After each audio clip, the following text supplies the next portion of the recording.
Morning friends, आज हम digestive system के मेन ऑर्गन के बारे में स्टडी करेंगे। पिछले वीडियो में अपन ने शॉर्ट में इन ऑर्गन्स के बारे में स्टडी कर ली थी। आज कुछ इनके बारे में डिटेल में स्टडी करेंगे। अपने पास कुछ ऑर्गन थे, जैसे बात करते डाइजेस्टिव सिस्टम में माउथ है, फॉर्नेक्स है, एसोफेगस है, स्मॉल इंटेस्टाइन है, लार्ज इंटेस्टाइन है और एनस। इसके अलावा इन ऑर्गन्स के अलावा कुछ ग्लैंड भी हमारे डाइजेस्टिव सिस्टम में इंपॉर्टेंट रोल प्रोवाइड करवाती है। अपनी ग्लैंड है, सलाइवरी ग्लैंड है, लीवर है और पैंक्रियास है। सबसे पहले अपन डाइजेस्टिव सिस्टम के फर्स्ट ऑर्गन माउथ को स्टार्ट करते हैं। तो चलिए अपना वीडियो स्टार्ट करते हैं। माउथ के अंदर टू टाइप के ऑर्गन होते हैं। फर्स्ट होता है टीथ, सेकंड होता है टंग। टीथ हमारी माउथ में 32 नंबर में होते हैं, 32 टोटल नंबरिंग होती है टीथ की, ठीक है। और हमारे माउथ में 2 जो होते हैं, अपर जो और लोअर जो। ईच जो में जो इनकी क्वांटिटी होती है वो 16 होती है, ठीक है। 16 क्वांटिटी होने के कारण जो टीथ होते हैं वो इनका जो डिवाइडेशन होता है, ठीक है, या अपन कहें कि जो 16 क्वांटिटी में जो टीथ प्रेजेंट होते हैं उनके 4 टाइप होते हैं। हमारे पूरे माउथ में 4 टाइप के टीथ क्या होते हैं, प्रेजेंट रहते हैं। फर्स्ट होता है अपना incisor, canine, premolar and molar. Incisor हमारे माउथ में इस जॉ में 4 होते हैं, जबकि अपने जो टीथ फॉर्मूला होता है उसमें हम इसके बाद इसको 2 से डिनोट करते हैं, क्योंकि टीथ फॉर्मूला में किसी भी लिविंग थिंग्स के 1/4 टीथ की क्वांटिटी को लिया जाता है। इस जॉ में 4 होते हैं, जबकि इसका हाफ कितना हो गया, 2, ठीक है। इसके अलावा जो कैनाइन्स होते हैं वो ईच जॉ में 2 होते हैं, इसलिए जो टीथ फॉर्मूला होता है उसमें 1 लिया जाता है। प्रीमोलर 4 होते हैं, टीथ फॉर्मूला में 2 लिया जाता है, और जबकि मोलर 6 होते हैं ईच जॉ में, तो इनकी जो क्वांटिटी होती है टीथ फॉर्मूला में कितनी ली जाती है, 3। तो इसीलिए ह्यूमन बीइंग का जो टीथ फॉर्मूला होता है वो 2, 1, 2, 3 होता है। हमारे जो माउथ होता है उसमें 4 टाइप के टीथ प्रेजेंट होते हैं, incisor, canine, premolar and molar. Incisor होते हैं वो कटिंग टीथ कहलाती है, यानी किसी भी चीज को काटने का काम को कोई अगर टीथ करता है तो उसको अपन कहते हैं इंसाइजर टीथ, ठीक है। कैनाइन टीथ होते हैं वो बहुत ही शार्प होते हैं, ठीक है। ये टीयरिंग का काम करते हैं, यानी किसी भी चीज को चीरने फाड़ने का काम होता है, वो कैनाइन टीथ के थ्रू होता है। आपने देखा होगा हमारे जो कुछ दांत होते हैं साइड में वो बहुत शार्प होता है। इधर दांत एक चीज जो में 2 टाइप के टीथ होते हैं, वो कैसे होते हैं, कैनाइन टीथ होते हैं, बहुत शार्प होते हैं। आपको ये टीथ नहीं दिख रहे होंगे तो आपने कभी लॉइन या जो भी कॉर्निवर्स एनिवर्स होते हैं उनको देखा होगा, तो उनके जो टीथ होते हैं बहुत ही शार्प होते हैं, ठीक है। क्यों शार्प होते हैं, क्योंकि उनका जो काम होता है वो टीयरिंग का होता है, यानी अधिकांश जो जैसे वो मांस को ईट करते हैं तो मांस को खाने के लिए उनको चीरना फाड़ना पड़ता है। तो इनके लिए जो बिग कैट फैमिली होती है उनकी जो कैनाइन टीथ होते हैं वो बहुत ही शार्प होते हैं, ठीक है। तो कैनाइन टीथ टीयरिंग का काम करते हैं। आगे चलते हैं प्रीमोलर टीथ ग्राइंडिंग का काम करते हैं, पीसने का काम करते हैं, जबकि जो मोलर टीथ होते हैं वो भी इनका जो वर्क होता है ग्रेडिंग का होता है, मिक्स करने का, पीसने का काम होता है। हमने भोजन लिया, टीयरिंग किसके थ्रू, जो कटिंग होगी वो किसके थ्रू होगी, इंसाइजर के थ्रू। टीयरिंग होगी वो कैनाइन टीथ के थ्रू, और जो ग्रेडिंग होगी, मिक्स करने का काम होगा, पीसने का काम होता है वो प्रीमोलर और मोलर के थ्रू होता है। सेकंड, जो टीथ होते हैं उनकी जो अरेंजमेंट होती है ह्यूमन बीइंग में उस अरेंजमेंट को डिकोडेंट कहा जाता है। ठीक है, डिकोडेंट मीन्स टीथ की अरेंजमेंट। हमारे शरीर में, हमारे माउथ में जो टीथ होते हैं 2 टाइम आते हैं, एक होते हैं मिल्क टीथ और सेकंड होते हैं परमानेंट टीथ। तो इसी 2 टाइप के टीथ की अरेंजमेंट होने के कारण हमारा जो शरीर होता है, हमारा जो मुंह होता है, वो डाइकोडेंट अरेंजमेंट के थ्रू आता है बच्चों। डाइकोडेंट मतलब 2 टाइम टीथ जिस एनिमल्स में आता है उसको डाइकोडेंट एनिमल कहा जाता है। डाइकोडेंट का मतलब एनिमल्स के टीथ की अरेंजमेंट के थ्रू इनको नाम दिया गया, इनको क्लासिफाई किया गया। मुझे लगता है आपको ये समझ में आ गया होगा। आगे चलते हैं टंग के बारे में। टंग में टेस्ट सेल्स होती है, टेस्ट सेल्स होती है जो किसी भी टेस्ट को फील करवाने में हेल्प करती है। टंग एक मस्कुलर ऑर्गन होती है। इसका एक एंड होता है वो फ्री स्टेज में होता है, जबकि जो सेकंड एंड होता है वो फ्रेनुअल लिंगुअल के थ्रू क्या होता है, अटैच होता है। ये फ्रेनुअल लिंगुअल होती है अपने लोअर जो के जो हिस्सा होता है, ये वाला हिस्सा, ठीक है, यहाँ से ये अटैच होती है, इसको फ्रेनुअल लिंगुअल बोलते हैं। ठीक है, जबकि जो एक साइड टंग का जो फ्री स्टेज होता है वो फ्री होता है बच्चों। ठीक है, क्या क्या वर्क करती है टंग?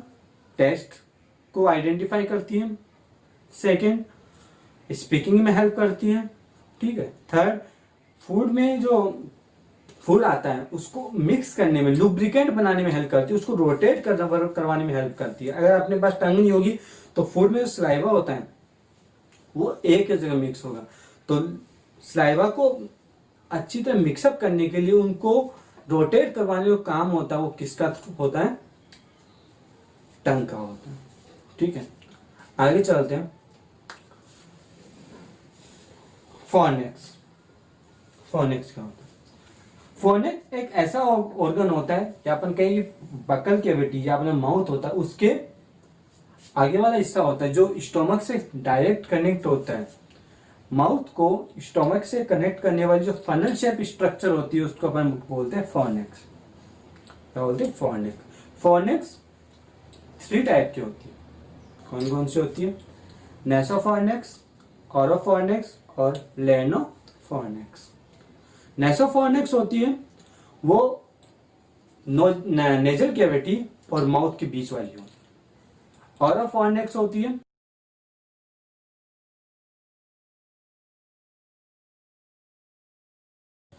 थर्ड अपने पास लेनोफोनेक्स होती है जो विंड पाइप के थ्रू होती है।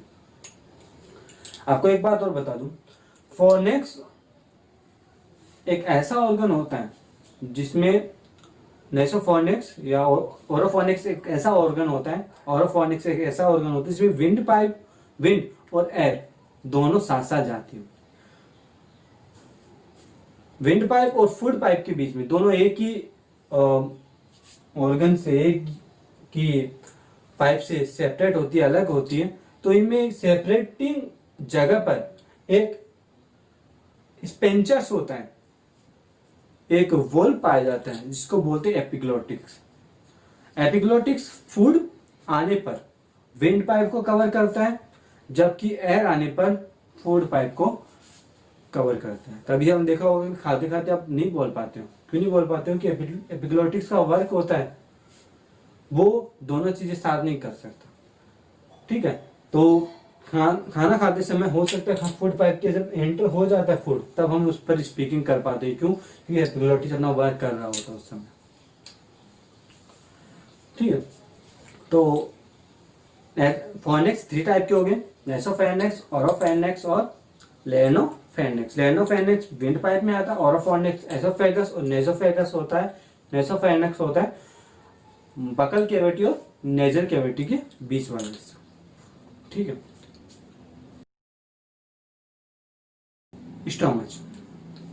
स्टोमच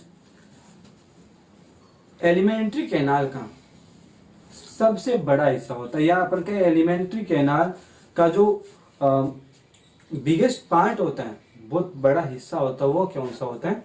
स्टोमच होता है। मेन पार्ट होता है एलिमेंट्री कैनाल का। एलिमेंट्री कैनाल में एक जे शेप स्ट्रक्चर होती है, जे अल्फाबेट की जे जैसा, या अपन कहें कि बैग लाइक स्ट्रक्चर होती है, जिसमें HCl होता है। HCl hydrochloric acid. Hydrochloric acid food में जब एंटर होता है, या अपन कहेंगे फूड जब हाइड्रोक्लोरिक या स्टमक के अंदर एंटर होता है तो एसिडिक मीडियम का हो जाता है। क्यों? क्योंकि आपको पता है HCl का जो pH होता है वो 0 से 1 pH तक का होता है, वो बहुत ही एसिडिक मीडियम होता है। और एसिडिक मीडियम होने के कारण जो फूड होता है उसमें जो इतने बैक्टीरिया या वायरस होते हैं वो डिस्ट्रॉय हो जाते हैं, नष्ट हो जाते हैं। ठीक है, यहाँ पर फूड 3 से 4 आवर्स तक स्टे करता है, और जो फूड की कैपेसिटी होती है स्टमक की गेन करने की वो 4 से 5 लीटर तक होती है। यहाँ पर मैंने लीटर बोला क्यों? कि जैसे फूड सॉलिड फूड होता है, जैसे HCl में एंटर होता है तो वो लिक्विड फॉर्म में हो जाता है, क्योंकि इसकी pH ज्यादा होने के कारण ये फूड को मिक्स कर देता है एज ए लिक्विड। ठीक है, आगे चलते हैं। इसके 3 टाइप होते हैं, स्टमक के 3 टाइप होते हैं। फर्स्ट होता है कार्डियक पोर्शन, सेकंड होते हैं पाइलोरस पोर्शन, और थर्ड पार्ट होता है अपना फंडस। ठीक है, जो अपना कार्डियक पोर्शन होता है वो स्टमक का स्मॉल इंटेस्टाइन से कनेक्ट करता है।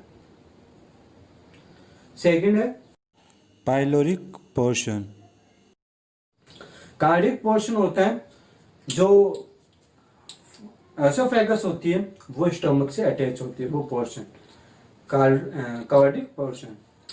पैलोरिक पोर्शन होता है स्टमक से जब फूड एंटर होता है, या अपन के फूड जब स्टे करने के बाद में जैसे ही स्टमक से एग्जिट होता है, बाहर निकलता है, एंटर करने वाले को कार्डियक पोर्शन बोलते हैं, जबकि एग्जिट जिस पोर्शन से होता है तो स्टमक का जो लास्ट पार्ट है और स्मॉल इंटेस्टाइन का जो फर्स्ट पार्ट होता है, जहां से स्मॉल इंटेस्टाइन स्टार्ट होती है और स्टमक एंड होता है, उस पार्ट को अपन बोलते हैं पैलोरिक पोर्शन।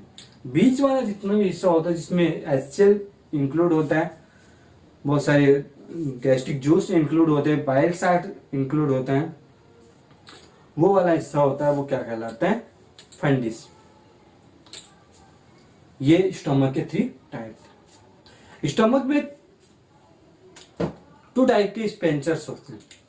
एक तो होता है कार्डिक एसोफेगल स्पेंचर्स, और सेकंड होता है पैलोरिक स्पेंचर। कार्डिक स्पेंचर्स होता है वो जब एसोफेगस से फूड स्टमक के अंदर जाता है तो उसके बीच में होता है, जबकि स्टमक के जब एग्जिट होता है फूड तो स्मॉल इंटेस्टाइन के जैसे ही एग्जिट करता है फूड तो स्मॉल इंटेस्टाइन और स्टमक के बीच में एक स्पेंचर्स होता है, उसको पैलोरिक स्पेंचर्स बोलते हैं। आगे चलते हैं।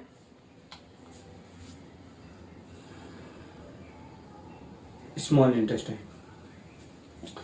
इंटेस्टाइन होती है वो बहुत ही इंपॉर्टेंट पार्ट होती है डाइजेस्टिव सिस्टम का, क्योंकि इसमें फूड के न्यूट्रिएंट को एब्जॉर्ब किया जाता है।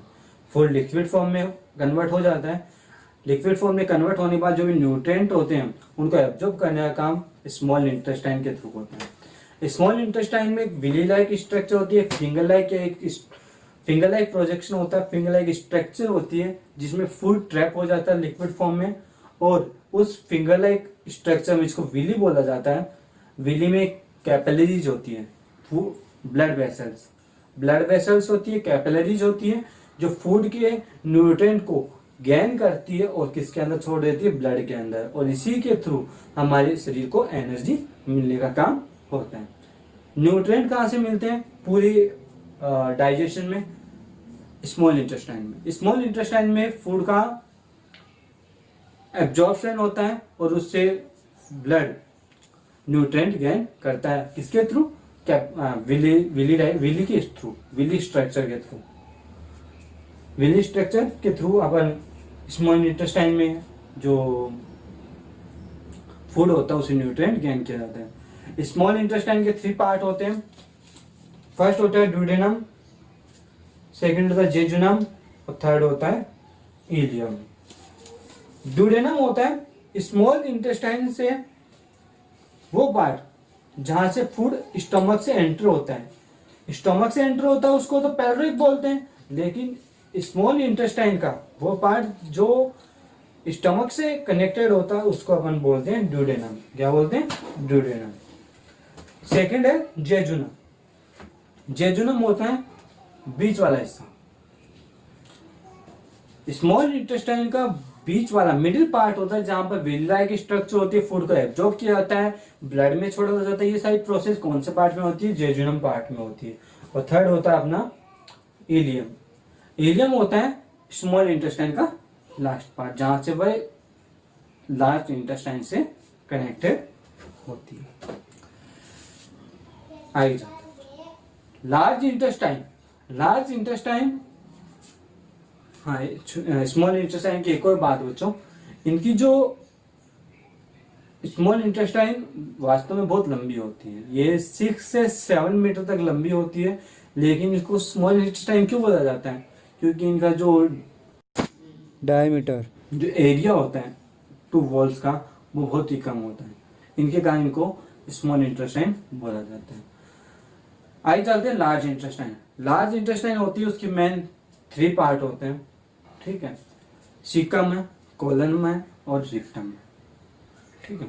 सीकम पार्ट कौन सा होता है? सीकम पार्ट होता है जहां से लार्ज इंटेस्टाइन स्मॉल इंटेस्टाइन से कनेक्टेड होती है, उस पार्ट को हम सीकम पार्ट बोलते हैं। यहाँ पर एक स्पेशल स्ट्रक्चर होती है, अपन के वेस्टल ऑर्गन होता है, उसको हम अपेंडिक्स के नाम से जानते हैं। मैंने आपको पिछले वीडियो में बताया भी था अपेंडिक्स क्या काम करता है। किसी ने नहीं देखा है तो आप पीछे वीडियो देख सकते हैं। लार्ज इंटेस्टाइन का जो सीकम पार्ट होता है वो स्मॉल इंटेस्टाइन से कनेक्टेड होता है। कोलम, कोलम सीकम का से जो रिक्टम तक का पार्ट है या एंड पार्ट है, यू शेप स्ट्रक्चर होती है इसकी, उल्टा यू। सीकम जहां से स्मॉल इंटेस्टाइन लार्ज इंटेस्टाइन से कनेक्टेड होती है, सीकम बोला जाता है। यहाँ पर अपेंडिक्स होता है और कॉलम होता है, यू शेप स्ट्रक्चर होती है, ठीक है। और जबकि लार्ज इंटेस्टाइन का जो लास्ट पार्ट होता है उसको रिक्टम बोला जाता है। यहाँ पर वेस्ट बॉडीज होती है, वो कलेक्ट होती है, इकट्ठी होती है और फिर इसको एनस के थ्रू इसको बाहर निकाला जाता है।